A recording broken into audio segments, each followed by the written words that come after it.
మనిషి ఆరోగ్యంగా ఉండడానికి నిద్ర అత్యంత అవసరమని వైద్య శాస్త్రం చెబుతున్నా మధ్యప్రదేశ్కు చెందిన ఒక వ్యక్తి మాత్రం గత 50 ఏళ్లుగా కనురెప్ప మూయకుండా జీవిస్తూ అందరినీ ఆశ్చర్యపరుస్తున్నారు.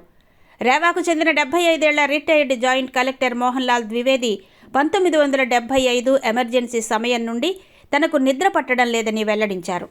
రాత్రిపూట పక్కపై పడుకున్న నిద్ర రాకపోవడంతో ఆ సమయాన్ని పుస్తకాలు చదవడానికి లేదా వాకింగ్ చేయడానికి ఉపయోగిస్తూ దీనిని ఒక అలవాటుగా మార్చుకున్నారు. సాధారణంగా నిద్ర లేకపోతే మనిషి నీరసించిపోతాడు, కానీ మోహన్ లాల్ విషయంలో మాత్రం అందుకు భిన్నంగా ఉంది. 5 దశాబ్దాలుగా నిద్ర లేకపోయినా ఆయనలో ఎలాంటి అలసట, బలహీనత లేదా కండరాల నొప్పులు లేకపోవడం విశేషం. జాయింట్ కలెక్టర్గా పనిచేసిన కాలంలో ఆయన గంటల తరబడి నిరంతరాయంగా పనిచేసేవారని, కిలోమీటర్ల మేర నడిచినా ఏమాత్రం అలసిపోయేవారు కాదని ఆయన సహచరులు గుర్తు చేసుకుంటుంటారు. తన వింత పరిస్థితి గురించి మోహన్ లాల్ ముంబై, ఢిల్లీ వంటి నగరాల్లోని అగ్రశ్రేణి వైద్యులను సంప్రదించినా ఫలితం దక్కలేదు. యోగా, ప్రాణాయామం వంటి పద్ధతులతో పాటు ఇతర ప్రయత్నాలు చేసినా నిద్ర మాత్రం దరి చేరలేదని ఆయన తెలిపారు.